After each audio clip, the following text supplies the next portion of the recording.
অনেক দিন ধরেই দেখছিলাম বন্ধুরা, এই পাখি জোড়াটা আমাদের ফিমেল পাখিটা বাইরে বেরোচ্ছিল না। আজকের হঠাৎ বাক্স খুলে চেক করতে গেলাম, দেখুন দেখলাম যে ডিম নিয়ে ওই যে বসে আছে। দেখুন, এইটা হচ্ছে এই প্রথমবার ডিম পেড়েছে। দেখা যাক কেমন রেজাল্ট করে। আজকে আর বেশি ডিস্টার্ব করলাম না, এটাকে লাগিয়ে দিলাম।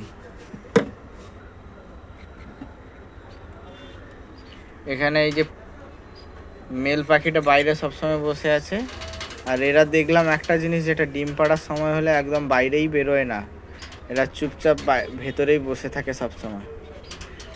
আর এই বেঙ্গলি ফ্রিঞ্জগুলো একটা দাদার বাড়ি থেকে নিয়ে এসেছি। ওর বাড়িতে এগুলো ঠিকঠাক প্রোডাকশান করছিল না বলে ও আমাকে এমনিই দিয়েছে বিনামূল্যেই। ও রাখতে দিয়েছে এগুলো। আবার কিছু বাচ্চা কাচ্চা হলেও ওকে আবার 4টে বেঙ্গলি আবার ওকে দিতে হবে। কিন্তু নিয়ে এসে দেখলাম এর মধ্যে 3টে হচ্ছে মেল আছে আর একটা হচ্ছে মাত্র ফিমেল আছে। তবুও এর কন্ডিশন খুব একটা ভালো নয় ফিমেলটা, তার জন্যে একে আলাদাভাবে ট্রিটমেন্ট করা চলছে। দেখা যাক কি হয় পর।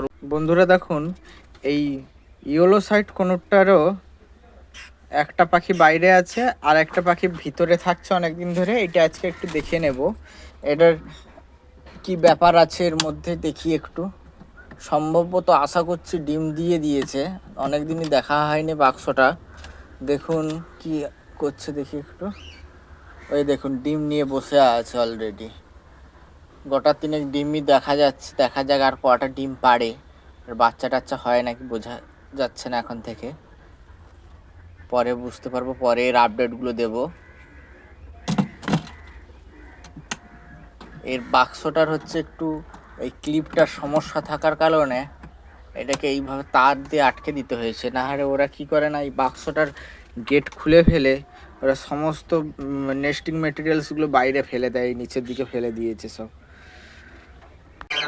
এই শাটিনটা আজ 3-4 দিন হলো ডিমে বসেছে, কিন্তু দেখলাম একটাই মাত্র ডিম পেড়েছে। আর ওইদিকে দেখুন, ওই ময়ূরপঙ্খীটা বসে আছে কিন্তু ডিম এখনও পাড়েনি।